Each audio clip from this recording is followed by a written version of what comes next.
Hello everyone, Matt Mox here representing Northeast Narrow Gauge Railroad Society Inc. The day is May 3rd, 2026. This is the Spring Farm Show for the Loyalsock Valley Antique Machinery Association, and I figured I'd show you what we have on display here. So the engine has been available for the public to come take a look at. People have really appreciated seeing it in person.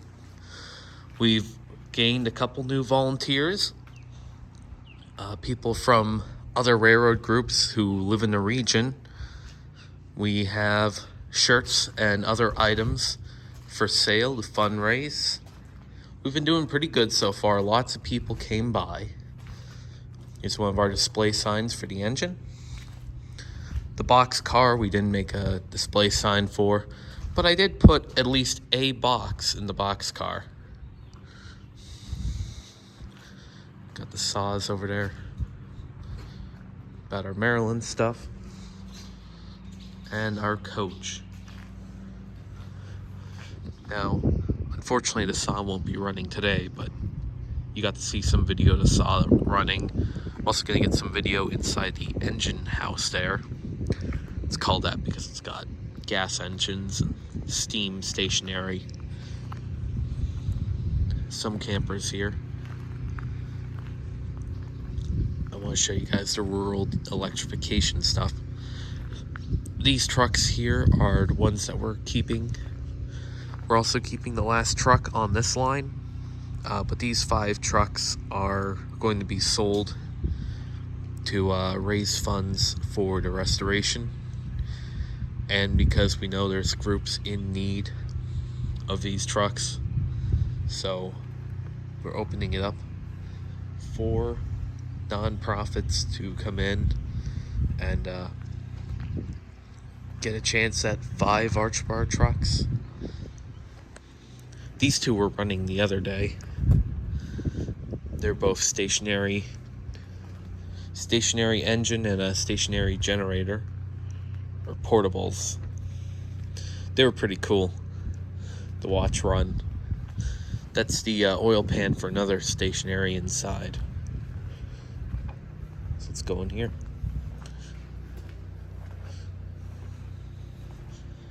This one. This is the rural electrification display.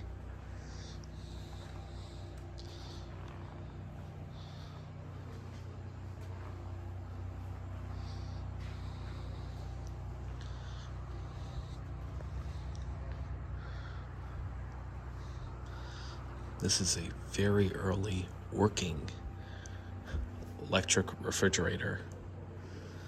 Apparently it gets pretty cold. I've actually considered asking him if we could put it in the break room.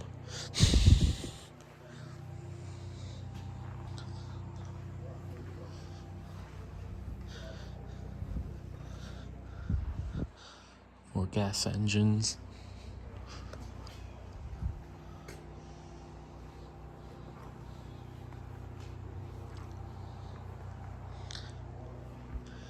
This is, well, here's more electrical motors. This one's really cool, the big one.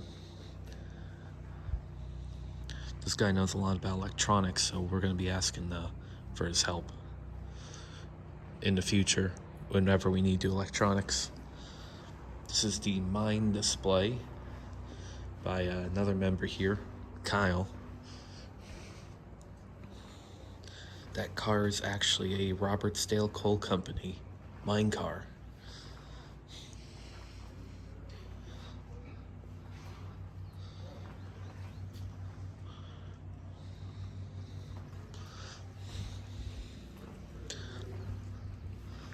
The 18-inch car.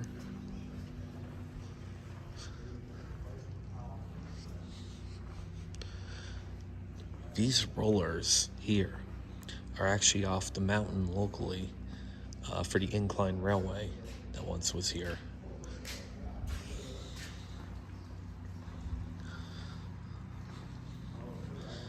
Air compressors.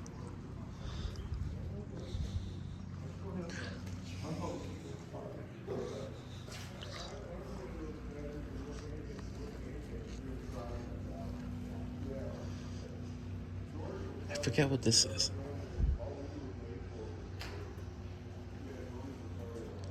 Linotype.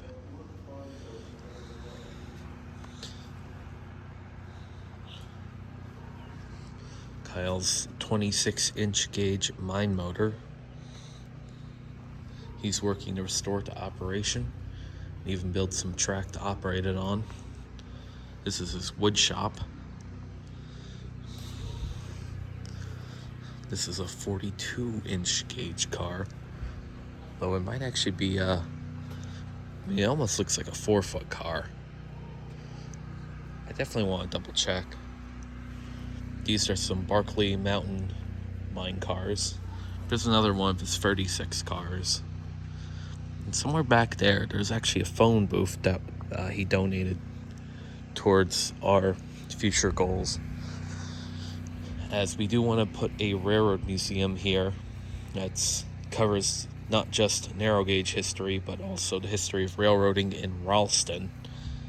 Because I think it's a worthwhile story, and that helps because we're working with them. It gives them some more local history.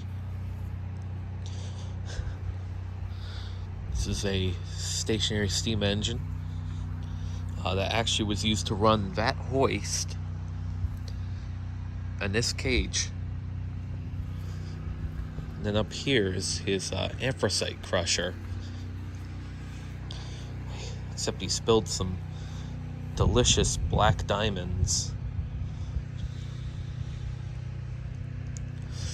all over the place. The gas engine that runs the crusher. And then some stuff on the shaker bed.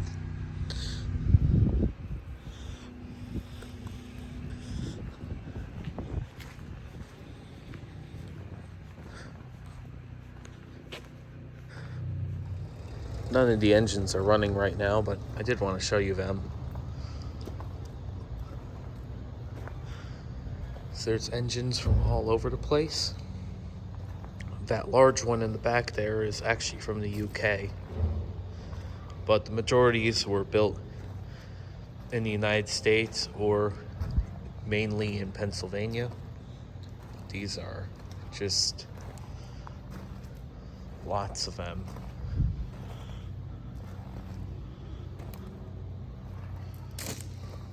During the August show, just about all but 2 of them fire up.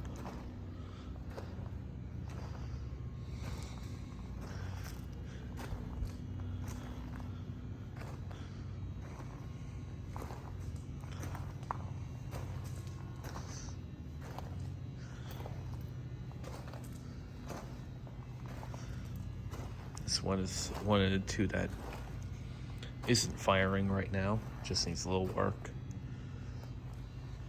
But this one apparently is so loud when it starts up. It almost makes an explosion. It actually rocks the ground. But hopefully we'll be able to hear that fire up later today.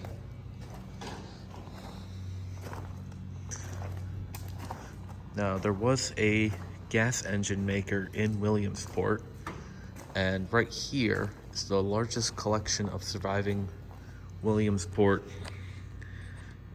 gas engines and engine parts.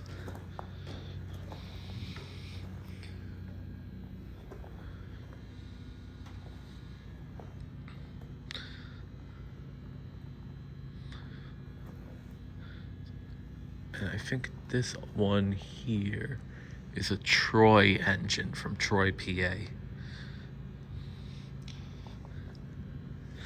So you have a lot of real neat stuff. Here's a Bessemer.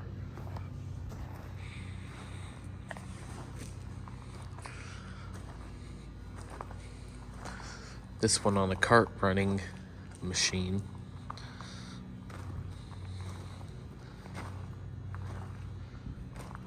This one here is a water pump. Big case. Lots of lawn mowers. There's a guy here who his main collection is SpeedX lawnmowers.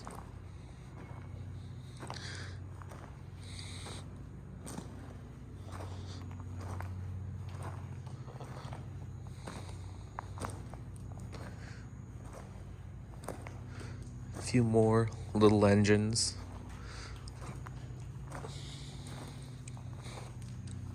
And now to the History Museum.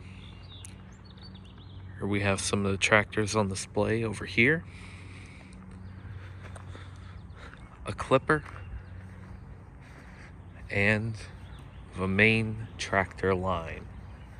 These are the guy who collects SpeedX. Look at that one. That's the PA Panzer. Farmet. One of the early SpeedX.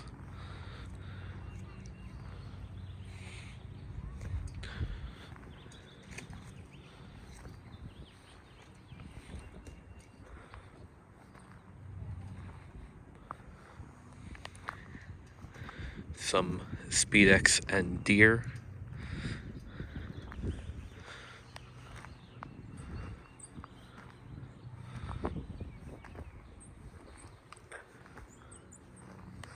Now this one is cool.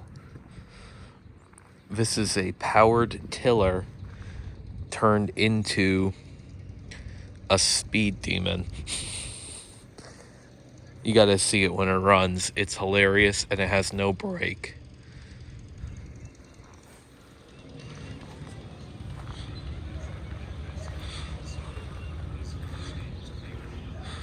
The Lawn Loafer.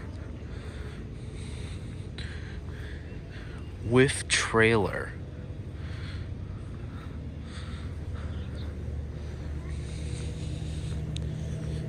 Here's the museum. This is farming equipment that operated locally and was built locally too.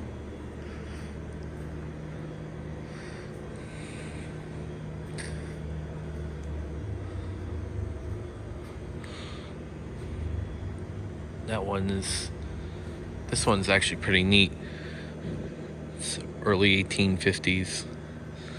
Although it was designed in the 1850s, this one was actually made in 65.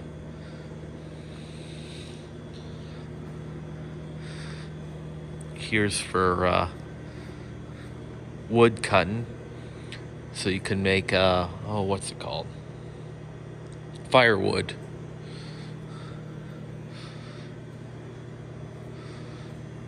Nice chipper. Various tractors. Even a doodlebug.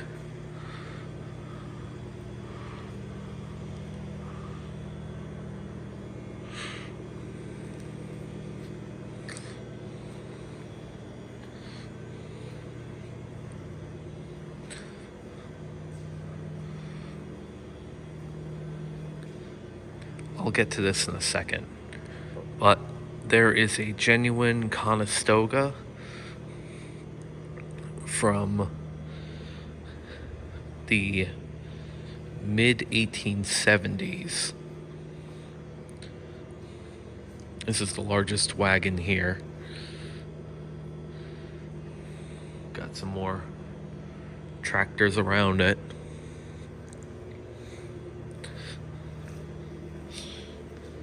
Look at that, it's got wood brake shoes.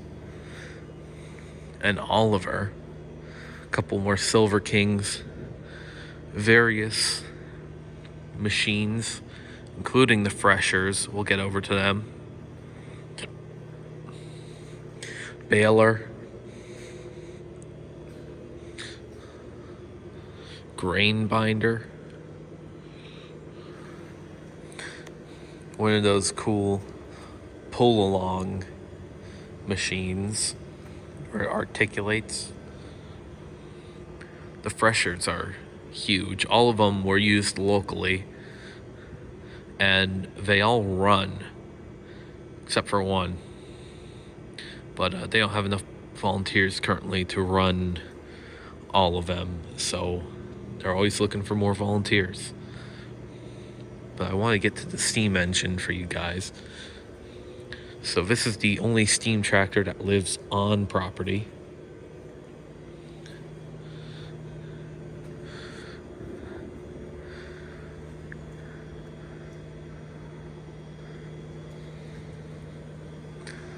She was built sometime in the 1890s, but has been modified over the years.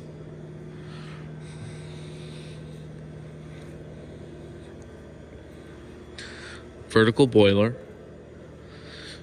chain drive. She was found derelict many years ago and restored in 2010.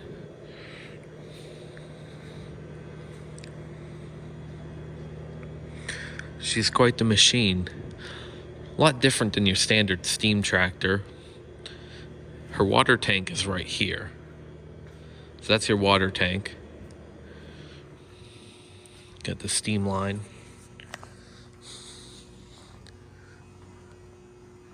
She hasn't run in a while. She's down for maintenance. Sight glass. Your steering. And if I remember, one of these has her coal bunk. She's a coal fire, in fact. See if it'll adjust to the darkness. No, it won't. That's unfortunate.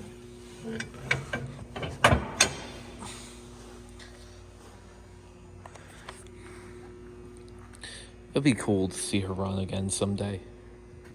I'll have to talk to the owner. Maybe, since we'll need his help, he could help us out. And we'll help him out. That way, 701 has a stablemate that's also steam powered.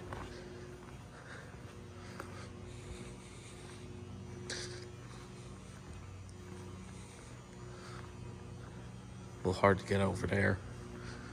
But there's more machines and a set of very rare John Deere tractors. Back in the, I guess it was the here's a 1-row potato planter. That's important. So back in the 80s, John Deere released a line of non-green tractors. You had the yellow, red, orange, and blue. They didn't sell too well because when people think John Deere, they think green and yellow. So ultimately, most of them were painted over to be sold.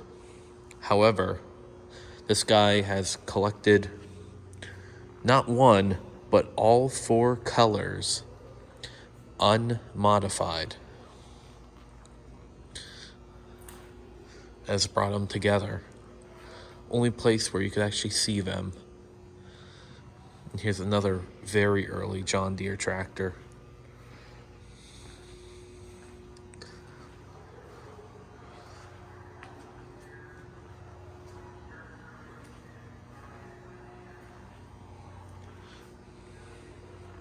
This was made in Lawrenceville, which is near Mansfield, PA.